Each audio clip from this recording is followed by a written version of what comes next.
Hello student, मैं मोहित तोमर आप सभी का पीसम सब्जेक्ट लर्निंग चैनल में स्वागत करता हूं।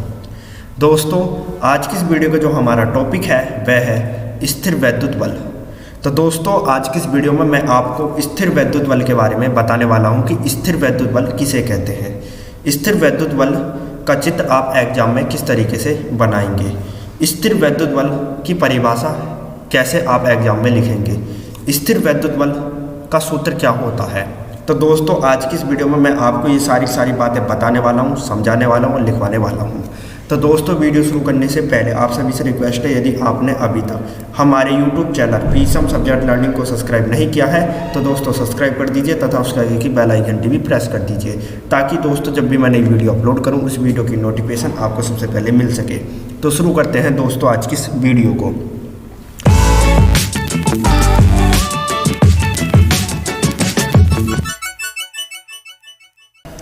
तो दोस्तों, आपको पहले तो हेडिंग डालनी है स्थिर वैद्युत बल। क्या हेडिंग डालनी है दोस्तों? स्थिर वैद्युत बल। तो दोस्तों, पहले तो आपको क्या करना है, आपको स्थिर वैद्युत बल का चित्र बनाना है। क्या करना है दोस्तों? स्थिर वैद्युत बल का चित्र बनाना है, क्योंकि दोस्तों जब तक आप स्थिर वैद्युत बल का चित्र नहीं बनाएंगे और उस चित्र को ध्यान से नहीं समझेंगे तब तक दोस्तों आप स्थिर वैद्युत बल की परिभाषा नहीं लिख सकते। तो दोस्तों, हमारा पहला काम है कि हमें स्थिर वैद्युत बल का चित्र बनाना है। अब दोस्तों, आपको स्थिर वैद्युत बल का चित्र कैसे बनाना है, तो सेम इस तरीके से बनाना है जैसे आप मेरे स्क्रीन पर देख रहे हैं। सेम इसी प्रकार से दोस्तों आपको स्थिर वैद्युत बल का चित्र बनाना है।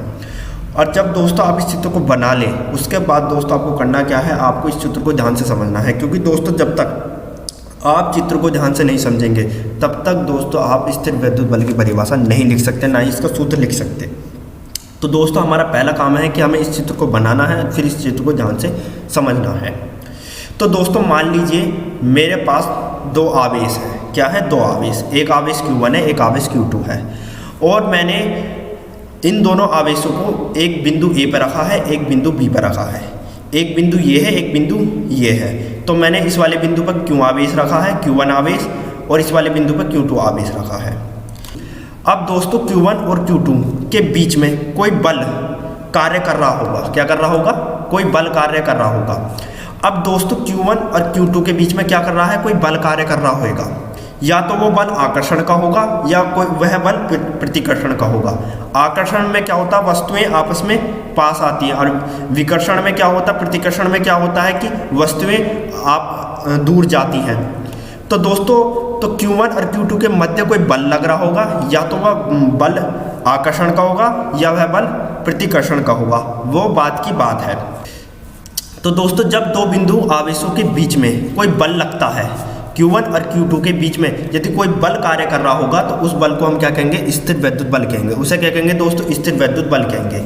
यदि Q1 और Q2 के बीच में आकर्षण या प्रतिकर्षण कोई सा भी एक बल कार्य कर रहा होगा तो हम उसे क्या कहेंगे दोस्तों? स्थिर वैद्युत बल कहेंगे। उसे क्या कहेंगे दोस्तों? स्थिर वैद्युत बल कहेंगे।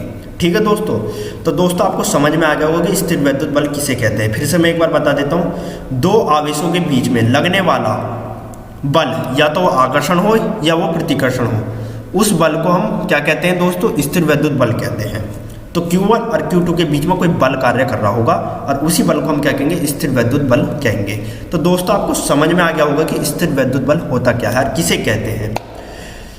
अब दोस्तों बात करते हैं कि स्थिर वैद्युत बल की परिभाषा अब आप एग्जाम में किस तरीके से लिखेंगे। तो दोस्तों, आपको स्थिर वैद्युत बल की परिभाषा सिर्फ उसी तरीके से लिखनी है जिस तरीके से मैंने आपको स्थिर वैद्युत बल का चित्र समझाया था, सिर्फ उसी तरीके से। तो दोस्तों आपको लिखना है, दो स्थिर बिंदु आवेशों के मध्य लगने वाले बल को स्थिर वैद्युत बल कहते हैं। इसकी गणना निम्न सूत्रों से की जाती है। तो दोस्तों, मैंने स्थिर वैद्युत बल की परिभाषा सेम उसी तरीके से लिखवाई है जिस तरीके से मैंने आपको चित्र समझाया था। दो स्थिर बिंदु आवेशों के मध्य लगने वाले बल को स्थिर वैद्युत बल कहते हैं। तो दोस्तों मैंने आपको बताया था कि दो बिंदु आवेश है और उन दोनों बिंदु आवेश के बीच में कोई बल लग रहा होगा, या वह बल आकर्षण का होगा या प्रतिकर्षण का होगा, वो बात की बात है। परंतु जब दो बिंदु आवेशों के मध्य कोई बल लगता है तो उस बल को हम क्या कहते हैं? स्थिर वैद्युत बल कहते हैं। और ये दोस्तों मैंने आपको बता दिया, समझा दिया है। अब दोस्तों स्थिर वैद्युत बल का सूत्र क्या होता है आप देखिए। तो स्थिर वैद्युत बल का सूत्र होता है दोस्तों F बराबर 1/4 पाई वैद्युतशीलता गुणा Q1 Q2 अपॉन R²। ये दोस्तों हमारा स्थिर वैद्युत बल का सूत्र है।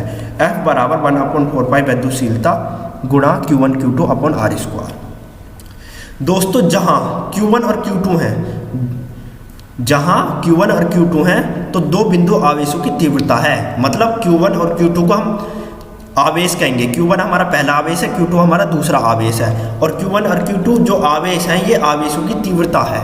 ये क्या है? आवेशों की तीव्रता, मतलब Q1 और Q2 आवेशों की तीव्रता बताएंगे, ठीक है। और दोस्तों जहां R है ना, R वो दोनों आवेशों की बीच की दूरी है। दोनों आवेशों की क्या है? बीच की दूरी। अब दोस्तों आप कह रहे होंगे बीच की दूरी है क्या?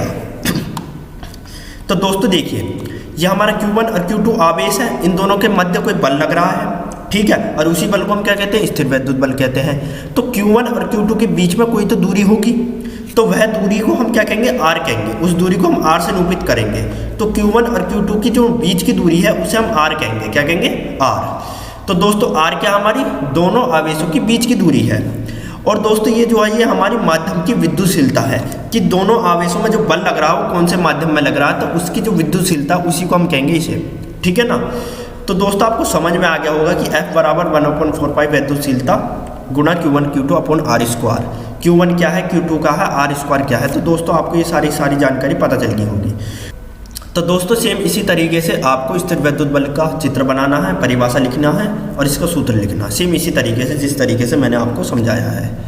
यदि दोस्तों आपको हमारी ये वीडियो पसंद आई है तो लाइक सब्सक्राइब शेयर जरूर कीजिए। दोस्तों आपको हमारी वीडियो देखने का बहुत बहुत धन्यवाद।